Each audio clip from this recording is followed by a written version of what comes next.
Hey, welcome back to the Jack Podcast. I have two guests on here today. Hi, I'm Gooey Top. I'm Junior Bean.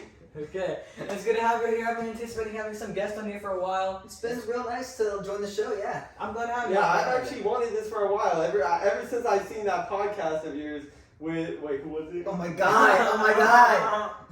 Oh, I actually forgot who was It was Obama. Oh yeah, my brother Obama. my brother. Okay, alright, let's go. Hey, welcome back to the Jack Podcast. Today I have two guests here. We have. Hi, I'm Gooey Top. I'm Junior Bean. Alright, it's good to have you. I've been anticipating some guests for a while here. Yeah, it's been real nice finally coming on the show. I Yeah. mean, Especially after that one episode with Obama, like my brother, like you know what the vibes is. Yeah, Like, dude, it's chill. One of my favorite guests. He was great. But let's get right into jump this. right into it, huh? Yeah. Today we're going to be discussing the issues of power and the struggles of power in a failing society. Oh, you know what that reminds me of? This book that I was reading. It's Lord of the Flies. You know what? I actually just read that book the other day, and that's Really? why I'm coming up with this topic. I was just feeling that we discuss something a little more literal. Literal. The thing yeah. is, You seen that, Junior my Bean? Have you read that book? Yeah, I have because I actually teach a class where we learn a bunch of things. It's like literature, right? But I'm literate, so I got my students to read me the book to me. It was great. It's actually profound, in my opinion. Yeah. Completely agree. Yeah. I do. So in this book, the kids are like they get straight out on an island and they have to fight for leadership. And originally they pick a leader, but when they start kind of getting farther and farther in, some of the people don't respect the power that goes into the book, into like who's leader, and they start to like break away and have different section of who rules this, who rules that, and starting to rebel against each other. And I feel like this kind of sums up humanity as a whole with how they fight for power. Yeah, I would say typically as a general rule, if you have more stuff or if you're just stronger physically, you're gonna be in charge. You're gonna be more powerful than the other guy. You see, I just don't know that, man. I just don't know that because even though I am stronger physically than everyone, I'm a leader because I have the charisma and leadership skills to do so. You see, you have to be able to command people around, and they have to have respect for you. And obviously, that's how people feel about me. But I would say commanding them around comes with, your strength and not really your charisma. Right? What do you think? I just don't use my strength. I use my strength, but I can also use my intelligence. Okay. Because I hit them with that intelligence. Well, I see how different ways of thinking on this. And actually, in the book, Ralph was physically stronger than the other kids, and he obviously looked more attractive. So this was kind of an effective charisma in there, and it was a mix of both that made him the leader at first. But in actuality, when Jack rebels and has people go on his side, he wasn't stronger or looking better. He just was louder, and so I feel like that's where the charisma kind of plays into it. If you're louder, even if you're not right, and even if your idea is worse or you're just a worse ruler, whoever is louder, I would say, can rule better. Well, I would say it is true that the loudest person in the room is typically in charge. But then if you got another super buff guy in the room, you could beat the loudest guy up, and then he's in charge. So hold up.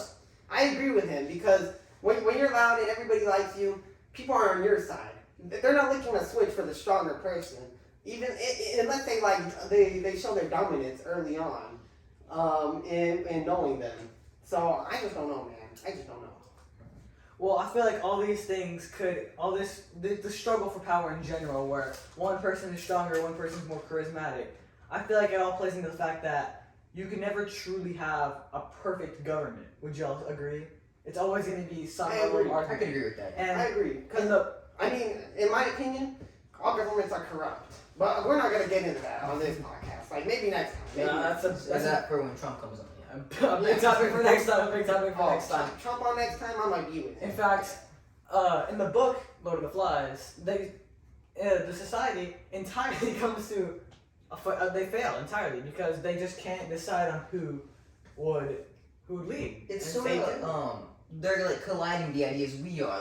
He's charisma, he's a Ralph, and I'm talking about strength, and You could say that. I don't know if you're a Jack though, Well, because I'm Jack kind of. wasn't stronger. I don't know. The only reason that they listen to Jack was because they're little boys, and they don't know what they're doing. They're too small. They're too small to understand life. Well, Like me on a philosophical level. yeah, and I on this website I found eng.literature.com on significance of title of Lord of the Flies. There's a quote stating, let me find it. This was going to be one of the reasons why I had my podcast, because I feel like this really put it in. You're really prepared for this. Huh? I did. I was just feeling like it really interesting. And so it says, the destructive element of the boys themselves. Golding wants to say that whatever name you give to evil, devil, sin, neurosis, hate, violence, and brutality, the fact is that evil exists inside men. This is why you truly can't have a perfect society, because always someone's going to strive for more. And I feel like that's really shown in The Lord of the Flies, where someone's always going to want more. You know what? I truly agree with that. Like, it may be shown in different ways in governments and society today, but I still agree that that's the underlying tone that is created with all governments. Yeah, I think it is a bit of a power struggle in the book, but it's also a colliding of like different opinions. That's pretty much the main thing, I would say. Yeah, you know, Everyone wants different things. everyone wants different things. Everyone wants more, and so in that reason, you can't. You're always gonna be struggling for power, and I think that's what the book really shows out to us. Yeah, would y'all agree? I agree. I agree. Sounds good. Well, Mr. Bean, I'm so sorry, Junior Bean. Thank you. And Thank you. you. You forget my name? No, I did not. It's Good job, but I don't remember that. I've been a fan of yours Hey, just don't forever. get it wrong again. Just don't get it wrong again. I know y'all too. Y'all been my favorite guests. I've been scouting y'all out. So I just want to thank y'all for coming to my podcast, Jack Podcast. And we'll see y'all next time. Bye Thank you. bye. And remember, ladies, this is the face of greatness.